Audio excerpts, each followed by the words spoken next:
Hey everybody, this is Robert Burke. Welcome to episode number 5 of When to Play. On today's episode, I'm going to be talking about a pretty simple abstract strategy game called For the Win by Tasty Minstrel Games. This is a game that I kickstarted a while ago. It was probably one of the first game projects that I ever kickstarted. And I got a little cloth bag with it and some extra different color tiles as well. But it's a very small, compact game, and that's one of the benefits of it. In the game, you have some different tiles. You have pirates, represented by a skull and crossbones. You have monkeys, represented by the monkey face. You have ninjas, represented by the shuriken there. You have zombies, represented by the undead hand. And you have aliens, represented by that gray right there. So you have some different tiles in white and black for a 2-player game.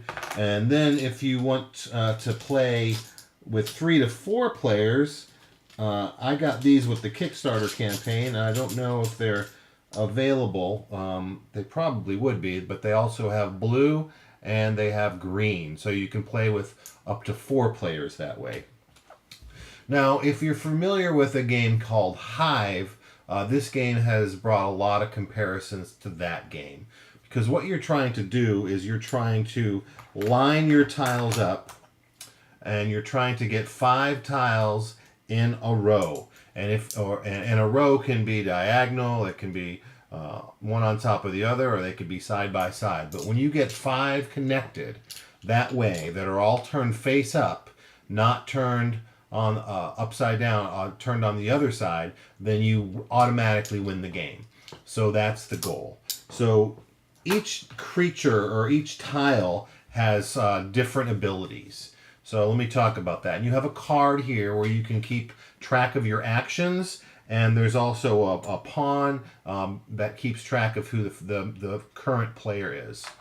But on your turn, you can do one of the following actions. You can add a tile to the board. You can move a tile 1 space, face up only. You can shove tiles 1 space. That means you can move a whole row one way or the other, or up or down. Face up tiles only. You can use an ability. So the ability is where you would flip your tile over.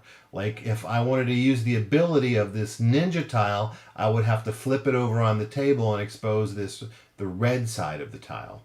So the different abilities are kind of unique, and it's really the foundation of the game and makes the game interesting. So the first one, the alien tile, has a tractor beam. So if you flip the alien over, you can bring any tile in play to a spot adjacent to where that alien is. So I flip my alien and I can suck any other tile next to me. So you can do that to help yourself get your 5 in a row, right? Or you can do it to mess up your opponent.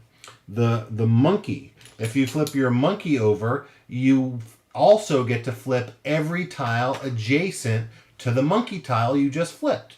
So you can really mess up your opponent that way. Or if you've got a bunch of tiles around your monkey that have been flipped and used already, you flip your monkey and then all those get flipped back right side up. Stealth, the ninja. The ninja has stealth. You flip your ninja tile and you can move that ninja to any other location on the board. The pirate has the power of the cannon. They can shoot an adjacent tile to any other location. So any tile next to a pirate, if the pirate activates itself, it can shoot it anywhere else. And finally, the zombie. The zombie has the power to infect. So if you flip the zombie tile, you can replace an adjacent tile with any zombie tile. If none remain, deactivate an adjacent tile. So it basically turns other tiles into zombie tiles or deactivates them. So that's about it. It's a very simple, straightforward, abstract strategy game. You're trying to place your tiles and move your tiles around. You're trying to get yourself set up and use these special abilities to get your tiles positioned so that you have 5 tiles in alignment so you can win the game.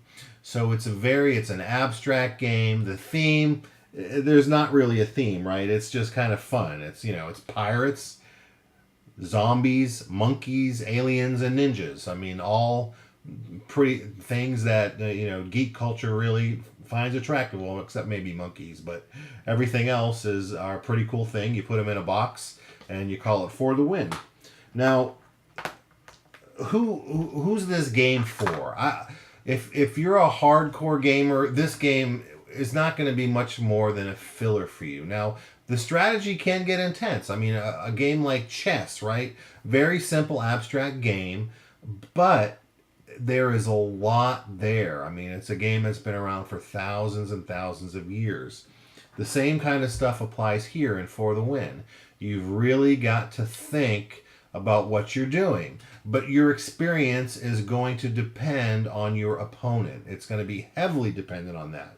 So if you're playing someone who doesn't understand the game or is not at the same level of playing the game that you are, then it's going to be a pushover, right?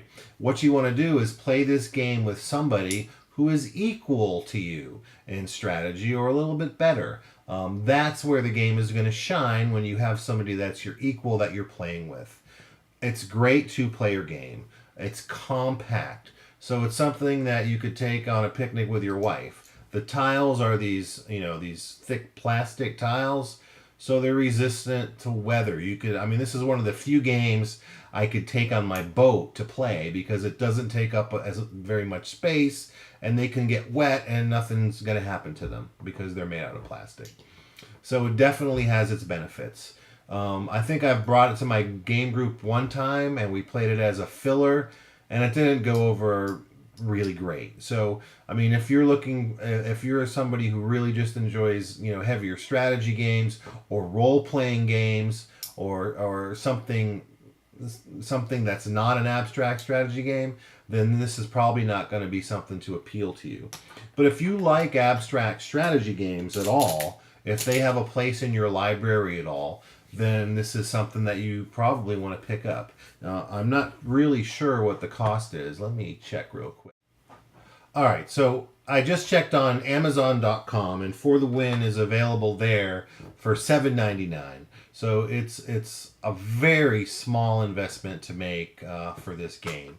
On Board Game Geek, let me read you some of the reviews that I'm seeing on Board Game Geek for the Win, or comments by people. So let's see. Bob says he rated the game a 3 out of 10, so not good. Says nice components, purely abstract exercise with chess-like mental gymnastics required to sort out the move possibilities. Not really worth the effort for me.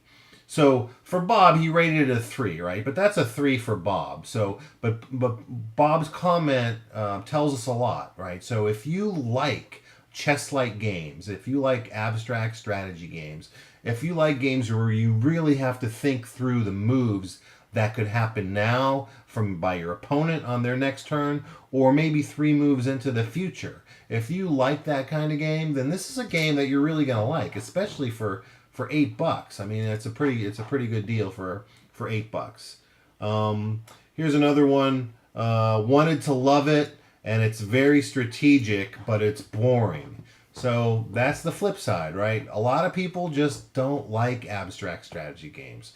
They find them dry. They find them boring. They want more theme. They want more ability to interact. That you're not going to find that here. This is purely an abstract strategy game. Requires a lot of thinking, but that doesn't have a lot of other elements that some gamers really love.